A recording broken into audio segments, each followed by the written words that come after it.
Okay, it's time to do some cool stuff with the new feature in CS5 called the Content Aware Fill. And this is a pretty amazing tool, actually. It's got some sort of magic going on in the background when you use it.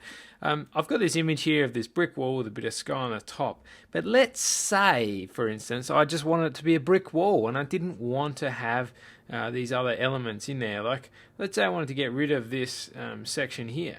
Well, I'm just going to make a selection there and then hit the delete key. And that brings up this menu here, the fill dialog box. Make sure you select Content Aware Fill. Click on OK. And then it does its stuff. And I'm just going to deselect that. And look at that. That is unbelievable. Okay, so that's my before and that's my after. That's amazing. Okay, all in, basically make a selection, hit delete and then click OK and it's all done. Now, one of the keys with this tool as well, make sure you got your feather here set to 0 pixels. Okay, if you put on a feather on it, it starts messing with it and doesn't give you the same result. Okay, I'll just make another selection here of the sky, hit delete. Excuse me, that's crunching away now, and there we go. Now we've got our brick wall. Unbelievable. Now I'm just going to grab my crop tool. Let's say I wanted to make my wall even larger here. I'm just going to click like so. Now I'm going to make a selection down here and hold the shift key down with the rectangular marquee tool selected. This one up here. Boing. So I've made my selection now. Hit delete. Click OK. Crunching away.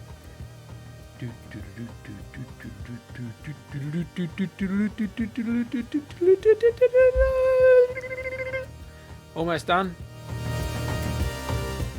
Okay, there you have it. There you go. That's pretty cool. Very impressive, I think. The Content Aware Fill option there for removing stuff and filling it in with stuff that makes it look realistic. That's a very technical way of saying what it does. Okay, so that was our beginning image and that's our after.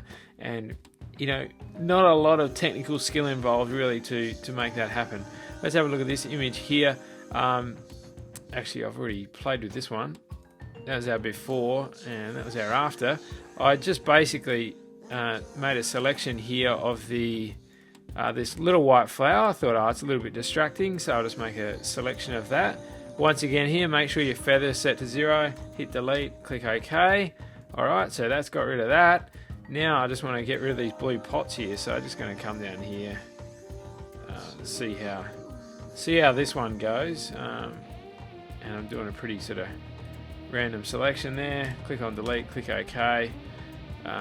It's done a little bit weird there near her shoulder, so you'd have to play with that a bit, but all in all it's not too bad except for that section there.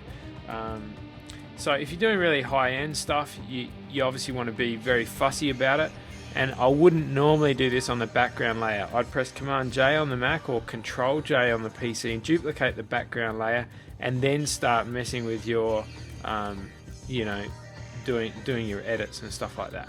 Okay, now this one here, this is a pretty cool one. This is our beginning image and that's our after. And this one here really didn't take long at all. I'm just going to grab my Wacom tablet here and I'm going to come back to the original image and I'm just going to select my lasso tool. So I've got my lasso tool selected there, press L on the keyboard, L for lasso or Larry or long jump, whatever you like. And now I'm just going to make a selection around the lady. Okay, here we go, around the lady. Almost done. Hit delete, click on OK with Content Aware Fill selected, and it's just doing its magic now, deselecting, and look at that. That is very cool. Okay, and I'm just going to grab the join in the water here. You can see there's a bit of a join there. Click on delete. Alright, just to kind of smooth that over. But there you have it. I mean, look at that. That was before and that's after. Hey, yeah. I don't know about you, but that gets me pretty excited seeing stuff like that, and just so simple to do now. It really is taking away the boundaries with getting into that high-end stuff. But hope you like it. Have a great day. Enjoy the content-aware fill. There's lots of different uses for it, as you can just see in a couple of minutes there. But if you've got any questions, of course, let me know. But have a fantastic day. Rip it up with Photoshop, and we'll talk to you soon.